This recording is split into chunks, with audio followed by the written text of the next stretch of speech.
All right. Hey, everybody.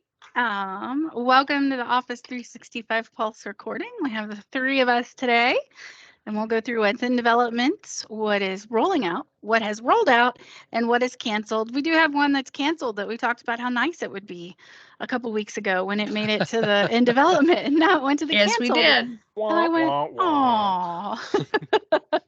Bad trombone. Oh, yeah. Funny stuff. Funny stuff. Um, If you want to go ahead and get started, we can start with in development. So Tamara, why don't you go ahead and kick it off? All right, there are a couple things that I wanted to talk about, both with Microsoft Teams. One is task publishing. Schedule recurring lists in task publishing.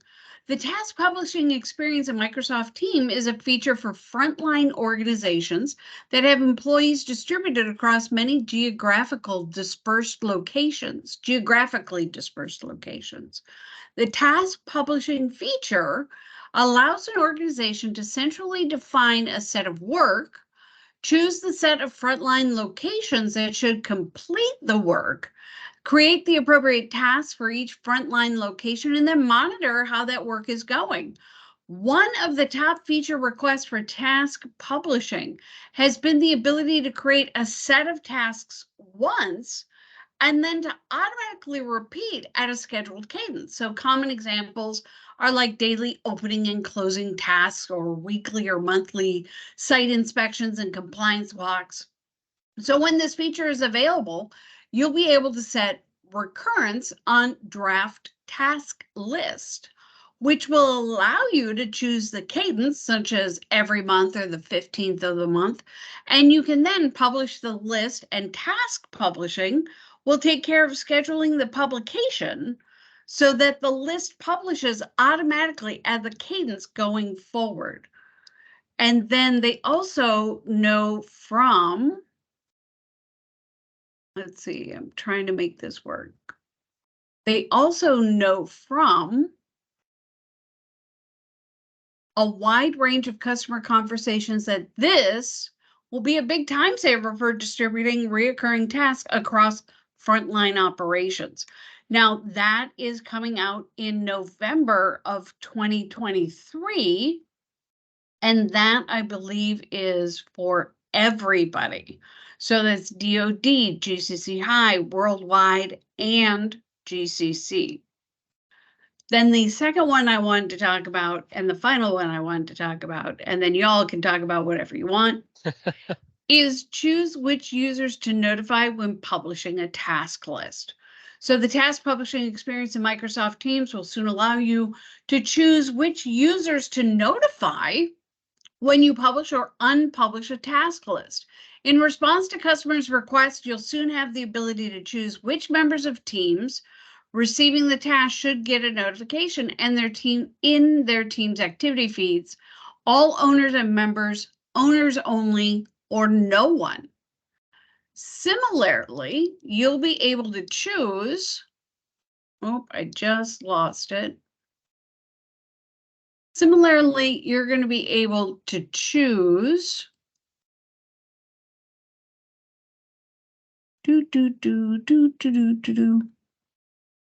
some stuff. You're going to be able to choose some stuff. So you'll be able to choose. I can't make it any bigger. You'll be able to choose who gets the notifications. Very So cool. that's all I have. Those are my two exciting ones. Awesome. I love it. All right, Tom, why don't you go ahead? Okay, I am so excited for this one because it keeps coming up in conversations in the stream migration world, and that's kind of where I'm living right now. And that is Clipchamp for work. Yay! You've apparently been able to use Clipchamp in a personal account if you have one, but this is actually going to incorporate Clipchamp into the Microsoft 365 environment. So Clipchamp for work accounts enables rapid editing and creation of videos on OneDrive and SharePoint, including features like trim, join, transitions, filters, text overlay, audio controls, screen camera recording, and more. Available via the web only for the following Microsoft SKUs. That's 365 E3, E5, Business Standard, and Business Premium. This is a huge deal for people who are migrating from Stream Classic to Stream on SharePoint and OneDrive, because they've lost the ability to be able to trim the front and the back end of videos, which was one of the more common things you would do. And so when they ping us and go, well, what do we do now? It's like, you snag it. Oh, well, isn't there anything else I can use? Like, no, not in our environment, there isn't. This will give them the ability to do what Snagit does, and probably more within more of a context that will make a lot more sense. That's supposed to be out this month, and it's coming to SharePoint worldwide. Big thing, big thing. I think that's going to be great, because now with meetings and webinars and things like that, you can start the recording automatically. Well, And when then you start trim the the recording front. automatically, it starts when the first person joins the meeting. Oof. So you've got 10, 15 minutes of dead space. So using that clip champ Yeah. will be great. Yeah, you really lost that when you are leaving Microsoft Stream Classic. So Mhm. that's a good thing. One other one that I'll mention, Outlook, upload and share documents on large emails. I love the concept of this feature. Didn't know I needed it, but now that I've heard it, I want it.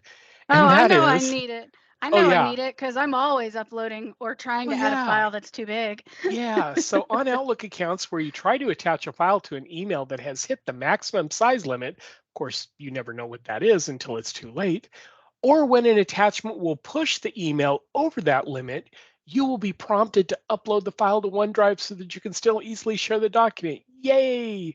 Obviously, if you're not allowing OneDrive to share externally, That you may makes have it a tough. problem. Yeah, if you're sending somewhere externally, but sending to, Bob over in accounting, and you've got a 35 meg spreadsheet, yeah, you should be saving it to OneDrive anyway. However, culture, yeah, it doesn't always work that way. Now you can send it, they'll say, gosh, not going to be able to pull that off in Outlook, but hey, if you save it, I can send a link, we can share it with them, and you'll be good to go. I love this concept. Due out in September, and it's coming to everybody. Cool. Well, I just have a couple. One is Microsoft Teams, the new chat experience in Microsoft Edge. So when Yes. I'm in Teams and I click a link, it's going to open it in Edge, but then it's going to give me on the side panel that we've kind of been talking about for a few weeks, it's going to give me the context of my chat. So that's actually very helpful. So that's supposed to be coming out in September. So a new Teams chat in the Edge sidebar. So excited about that. This one, I don't know what to think about it, but we'll just giggle and say, okay, you can create a more personal and engaging background by decorating your own space. So we're going Oh, to and you have to pay apply extra money to get that too. advanced effects and enhance your real life space, but it's only available in premium. So there you go. You're going to be able to decorate your space. How do you know you're using Teams Premium? You're on the phone with someone who's decorated. Got a sparkly cat sitting on their dresser behind their shoulder here. Why not? And then the other one that I think is interesting, and for people who have been waiting for it, this is probably one that they've been waiting for. But this is in development now. It is Microsoft Defender for Office 365 creates simulations with the Attack Simulation Training Graph API. So that means if you're writing code and you want to send off attack simulations for phishing and different things like that, you're going to have an API to do that. So if you need something custom, there you go. It's coming. You're going to get that in a graph, and that's supposed to be available in August of 2023. So that could be interesting for the super custom apps that are out there. Anything else in development before we switch over? Ready to I'm roll good. on to roll out. All right, let's do it. Well, Tom, why don't you start us off in rolling out? Okay, got a couple here. One is geeky, not targeted to the entire world here, but that is email notification for issues in your environment that require action. This is in the 365 Admin Center. So they will start sending email notifications to all health issues that require an admin to take an action. I think that's great because you're always so busy. There's not necessarily guarantee that you're going to be checking the admin center on a regular basis. But if you see it in an email saying, hey, this is broken, you need to do XYZ to fix it, much more likely that it's going to get done in your environment. I like that that's coming out. The other one that I'm just going to mention because it kind of caught me off guard today, and that is the SharePoint visual refresh. I know I've talked about this in the past, and they're using more of the Microsoft Fluent visual styling. So the icons are supposed to change, the font's changing, which is the thing that caught my eye. Icons with softer edges, cooler gray palette, blah, blah, blah. It threw me though. I use Outlook on the web, and I went to paste something in there, and the font looked bigger and rounder, and I'm like, this is weirdish. But then I looked up in the corner, and the font is now Aptos, which is the new default font that SharePoint is using. So if things look just a wee bit off, it's this visual refresh. Nothing major is changing. It's not like functionality is all different. It's just going to look different. Just a wee bit off, laddie. Just a little bit off with a lot of rounded corners, apparently. So I love it. How about you, Tamara? There are two. Whiteboard. Set new whiteboards and templates. So this feature will bring templates front and center when creating a new whiteboard. When starting from a blank board, users will now be able to choose from a selection of suggested templates or explore templates based on the use case to pre-populate. So I'm excited about that. That should be out for everybody. And it says the end of July, so I would expect it to be out now. And then OneDrive recommended files will be showing you a set of files that have been recommended for you in OneDrive Home. So you can quickly get back to the content that you care about. That's rolling out in August. And that is rolling out for worldwide, which I think is just the commercial, isn't it? yeah. Yeah. Yep. What do you have, Jennifer? Awesome. Well, Microsoft Teams live translated captions in meetings on Android and iOS. So that's coming out. That'll be great. That's rolling out now. And then allowing participants to join public webinars on 3 concurrent devices. So if you have someone, one registration link will let you into 3 devices. There's going to be times maybe someone's got it, they want to join, they're switching devices or something like that. So they're just joined on multiple for a little bit of time. Or since it's a public webinar, one person's registering and they've got it in 3 conference rooms, so there's different use cases. I think that could work, but that's happening there. Then there's also a whole bunch of stuff. If you are using Purview in the DoD, you're getting all of your features this month. So you're getting the tools to let you move from the standard to the premium cases. You're getting endpoint DLP. You're getting so much for that. So there's a lot of probably 5 or 6 different things that are rolling out, and they're all the features that were in enterprise that are now rolling to DoD. So that is what we have in rolling out. So I'm going to pass launch to Tom again, and he can tell us what he is excited that he has seen launched. Okay, I'm going to leave the first one on the list for Tamara because I realize that's going to make her really happy that it's finally there. So I know what not to touch. Microsoft Lists, flows packaged into custom list templates. So if you like to build custom list templates, you're now going to be able to package a Power Automate workflow along with them. This will be great if you have like a project management one that you say, okay, when a new item comes into the document library, you want to let the people know in this particular group that it's out there. Well, instead of having to rebuild that every single time, if you have a custom template with this, you can put that out there and they're going to get that workflow at the same time, which I think is awesome. The other thing that I thought was really interesting, Microsoft Teams hotline phones. So this is going to enable the administrators to set up an actual certified phone device. So a standalone, it's sitting there on a desk. Imagine, if you will, a front lobby. And when they pick it up, it's going to automatically dial a phone number, pre-configured phone number, contact, such as emergency services in a manufacturing plant or help desk in the organization. This would be really great where you could set these devices throughout and have them go to a help desk or have them go to security or have them go to wherever. So I think this is a really cool thing that they're finally doing. And the device will need to be enabled with a team shared device license and set to common area phone mode. I would assume that if you work with Teams phones and stuff, that all makes sense to you. I don't, it doesn't.